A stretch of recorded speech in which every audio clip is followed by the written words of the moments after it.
وقار اور معزز حاضرین اکرام، السلام علیکم۔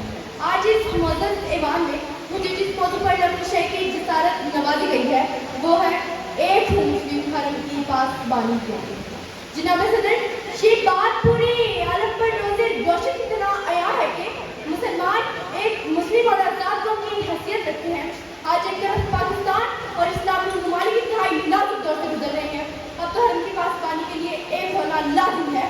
سوال یہ ہے کہ ہمارا خدا ایک ہے، کتاب ایک ہے، رسول ایک ہے، پھر دنیا کے مسلمان ایک کیوں نہیں ہو سکتے؟ آج شیطان کی طاقتیں اسلام کا صفحہ ہستی سے مٹانے کے لیے تیار ہے۔ آج ایک مسلمان دوسرے مسلمان کے پورا پیاسا ہوا جا رہا ہے۔ تاریخ کی اس نازک موڑ پر ہمیں سوچنا ہوگا کہ ہمارے عروج کو کس نے زوال کے اندھیرے گڑھے میں پھینک دیا۔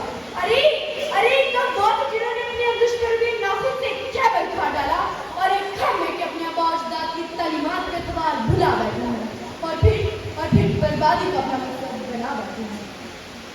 یہی مقصود فطرت ہے، یہی رمز مسلمانی، یہی مقصود فطرت ہے، یہی رمز مسلمانی، اخوت کی جہانگیری، محبت کی فراوانی۔ صدر علی مرتبت آج کے دور میں شجاعت کی بے حد ضرورت ہے۔ جناب صدر، اسلام نے زندگی کے ہر موڑ پر مضبوطی دھات کا درس دیا ہے، لیکن آج جب میں سنت مسلمہ پر نظر ڈالتی ہوں تو مجھے ٹوٹے ہوئے تسبیح کے دانوں کی طرح نظر آتے ہیں، سمندر کی جان کی طرح کمزور نظر آتے ہیں۔ وہ قوم کے جس نے کفار کی زہر لڑ دی اور کفار کی بڑی چٹانوں کو نیزہ کر دیا، آج وہی پستی اور ناکامی کا شکار ہے۔ کہ گواہ نے ہم نے اسلام سے جو میراث پائی تھی، کہ گواہ نے ہم نے اسلام سے جو میراث پائی تھی، سریا سے زمین کا خبر ہو آسمان دے مارا۔ صدر جی وقار، لا الہ الا اللہ پر قائم ہونے والی باتوں اور شیطانیت کو توڑ کر اسرائیل سے عرب قوم پر لڑی جانے والی جنگ کا انجام ہم دیکھ چکے ہیں۔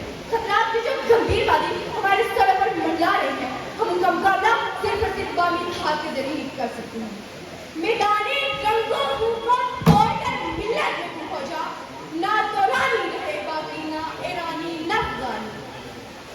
صدر جی وقار، نظامی کائنات پر غور و فکر کرنے سے معلوم ہوتا ہے کہ بے شمار چھوٹی چھوٹی حقیقتیں وہاں مٹھی اور چکچا ہو کر ایک بہت بڑی طاقت کا روپ بنا لیتی ہیں۔